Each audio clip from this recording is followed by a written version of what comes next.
lods, nagluto tayo ng laing. So ito oh.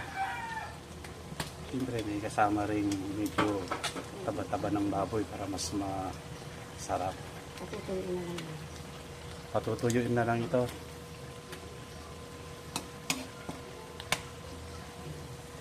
Oh, ito ang partner niya. Dalagang bukid. Malapit na rin ito. Ito, patutuyuin na lang. Tikman natin. Wow, sarap. Parang yung laing ng Bicol.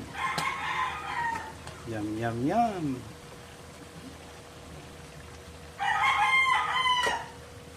Patutuyuin na lang ito mga lods. Kunti na lang. Ito okay na rin.